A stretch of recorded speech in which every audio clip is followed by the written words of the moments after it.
bannaffe abali mu ggwanga erya India kibinya kigenda mu maaso oluuyi olwo era twagala okuba nga twongera okubasabira ssaako nammwe abali mu ggwanga erya Turkey twawulidde nti lockdown yakutta kati nate naye twagala okusaba Mukama abagondezeemu embeera olunaku olwaleero ogenda kuba oyogera naffe ku ebyo ebisinza okuba nga bitrendinga muli ekyokuwunya bannange ku social media kitabuse olunaku olwaleero yogerako naffe ensonga zino gwe oziraba otya ali eyo naye teweerabira gwe wenna alina ebyamaguzi mu ggwanga erya China olina ebyamaguzi byo bye weegulira olina ebyamaguzi by'osuubudde mu ggwanga erya China oyagala kubituusa Uganda naye tolina ngeri obadde weebuuza ani anaabikutambuliza kampani eri emu akaseera kano konna eri emu yokka eyitibwa GTC Air and Sea Cargo yejja okutambuliza ebyamaguzi byo okuva mu ggwanga erya China okutuuka wano mu Uganda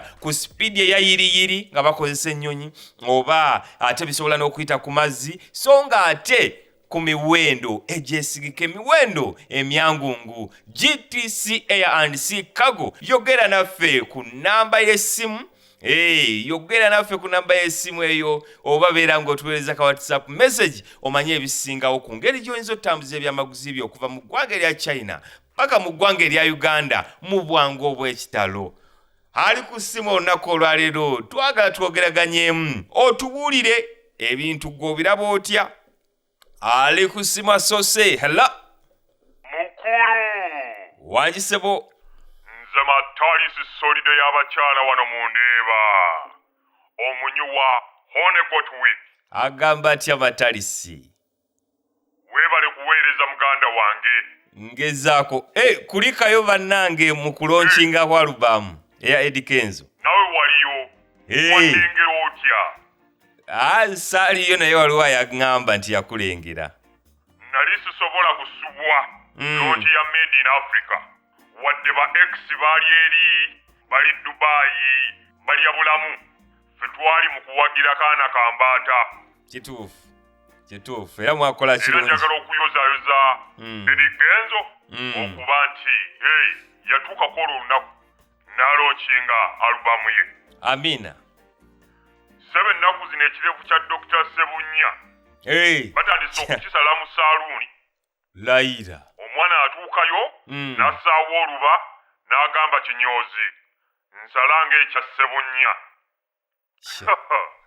kyokka abayayi mpulira ye Uganda wange yesebo eŋŋombo y'okuwunya ng'eyitiridde amaanyi buli wamu abantu obutanaaba baagala kugufuula mulimu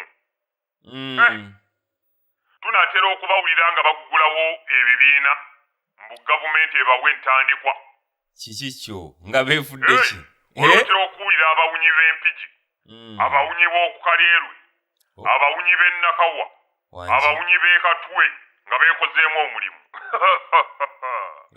ensi eno ojja kubawulira nga balina ne kyeyamaani gatubirinde owulire nti oyo saabawunyi we Nateete wangi what a joke olowooza lwaki abantu banyiize nnyo luli tubadde tuwunya byaffe nga teri atugambako teri atukuba ku mukono naye omuntu ke yavuddeyo n'ayogera ku kuwunya ensi yonna yalaluse kubanga buli omu kimukwatako buli omu yatabuse sebe emyaka gyonna gye mbadde ku nsi naabye naye sifunamu nga naabye ne nkozesa ebyangu ebya buli kika sifunamu era nange nasazeewo ŋŋenda kuwunya wangi yessaawa mpunye omanyi kikyoyogera okitegeeza era nsaba Bulunoke yonna gy'ali Farida Nakazibwe saako ne Honorable Zaake mubaŋŋambire nti Solido awunya tamanyi n'abo baana be bali mu kuwaaniriza nti bawunye nze nsooka n'empunya jjalibu n'empunya ebituufu n'empunya ne bonasi mutuwe obuyambi tunaabye myaka ku myaka tetufunyeemu abaana bakatandika okuwunya bafunemu yessaawa naffe tuwunye ate ffe tulina ne experience sebo nzigiraako eyo bange engalo zange zonna zitandise okuwunya sisobola kujjako ssimu mukulu naye ebintu noonya buyambi mpunya solido y'abakyala mumuwulidde bassebo ne banyabo katufune omulala hallo baba yesebo nze Susu Magic omusaada wa Kyabazinga omusoga wawu omulunzi wa Ssekooko edita Wunawaire ng'era nsinzire wano ku Igenge Bugembe ku kibuga ku Ndegoyego d'ekibuga eky'Eidinda ekibuga ekitawuna ani agambye ekitawunya nze kyandogera nti kakasa webale kutuweereza ssebo amina nammwe mwebala okuwuliriza aye baba ensonga y'okuwuna eno ng'egemye wansi ni waigulu nze ndowooza eyo diversion bali kwenda tubuzaabuza kututoola ku mulamwa ogw'okulayira kwa pulezidenti ki oyenda kundeetera bizibu Ssekooko dange dinoonie nga tedimbona aye baba oli musaada muzibu ino tubuulire ensi emanye oyenda kuningiza kitimba omala oseke ndikubona genda mu maaso muganda wange ayendikiriza nsome lisiti y'abakazi n'abasaada abawuni okusinziira ku risaaki gye nakoze gano n'amayina g'abawuni ba champiyoni mu kuwuna wano mu igwanga sebo wakoze lisiti era nga bw'obabona ku beekengere essaawa yona yona batandika okuwuna kiki kyo kanfuna olupapula wangi oyenda kuwakanya risaaki Brian, Alan, Andrew, Dewo, Patrick, Joseph, Peter, Robert, Charles, Alex abo n'abasaada kati ndijja ku bakazi abawuni wangi Mary, Harriet, Rita, Lydia, Patricia, Diana, Stella, Scovia, Alice ni Mama Joan ow'Ezirobwe eyo ni lisiti y'abawuni baba muganda wange olutalo tosiikudde lutalo mbaenekola risaaki nze mwene ni Ssekooko yange nga twakoze simailing sense twafulumayo ni lisiti eyo y'abawuni abo n'abawuni abazibu eno wano mu iwanga lyaife amanya ng'okoze ng'abasiraamu tebaliiko tekuli linnya lya hajati nja kufulumya lisiti eyindi lindaku ekisiibo kiweeku baba era nga ndi kusaba onkubire ku akemba nti yiga okunaaba nkaweereza ku Maama Joan nti obubaka obwo bukozese ino osobola okwetereza olutalo luli awo akayimba ani akayimba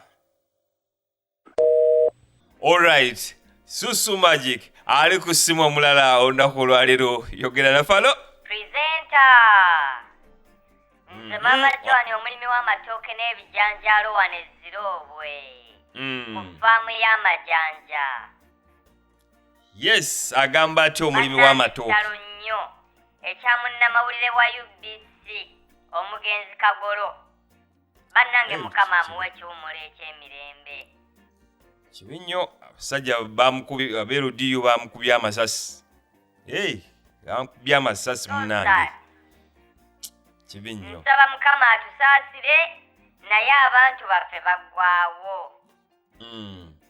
bannange abakola bannaabwe ebibi ebikolobero beddeko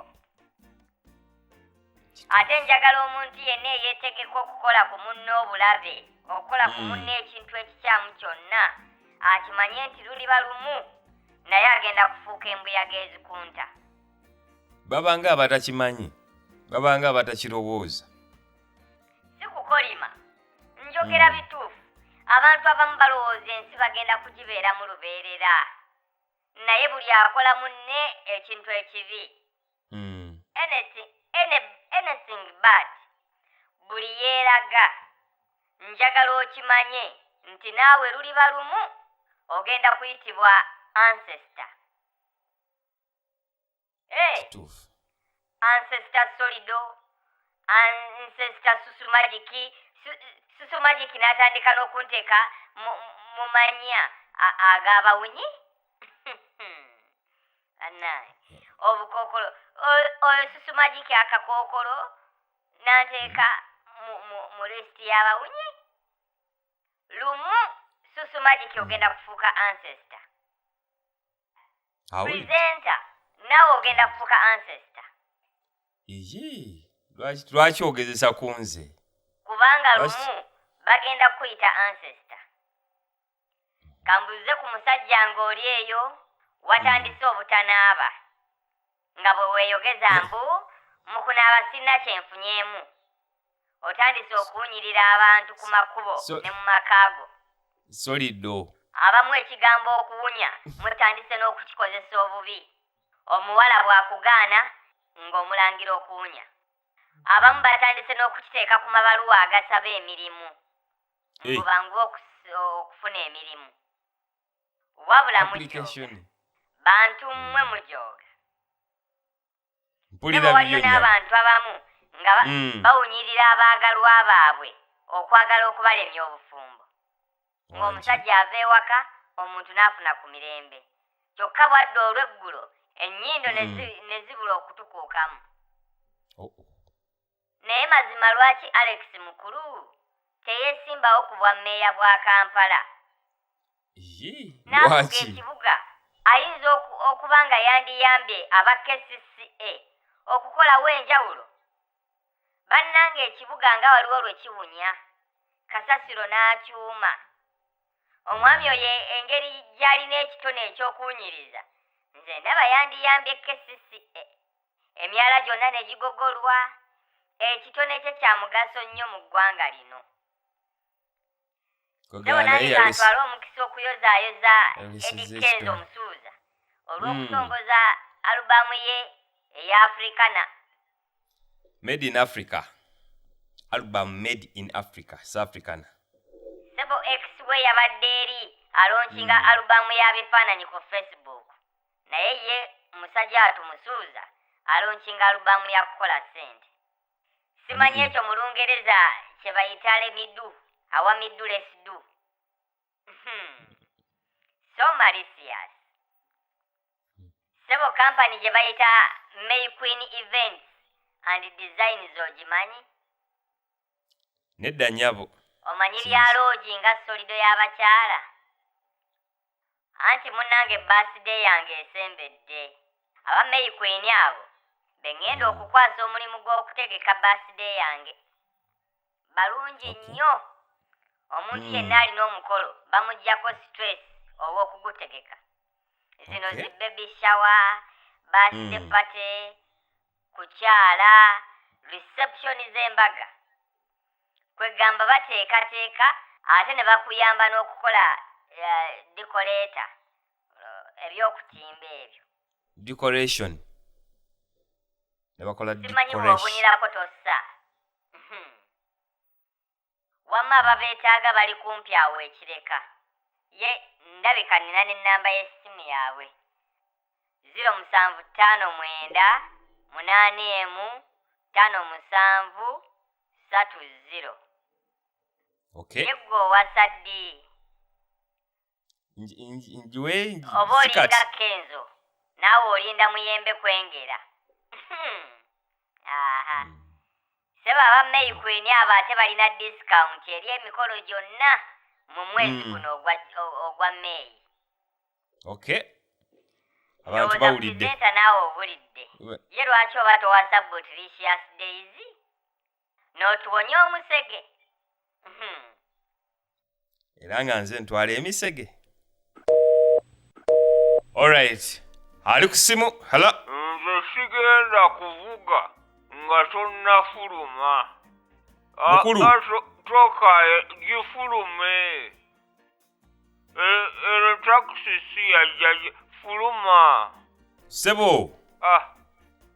Ojja kulwaza abantu. Si kiwulenge. Otuule ku booda. Taata. Owunya. Toyinza kuwunya. Ate n'osigala mu takisi. Sente zo sizaagala. Owunya fuluma. Ssebo. Alo. Mukulu. Alo. Wayiseemu dda olangira bantu kuwunya kiki? Omusajja yalinnye takisi. Kyokka kati yonna ewunya. Mugamba okufuluma agaanye. Ajja kusiiga abantu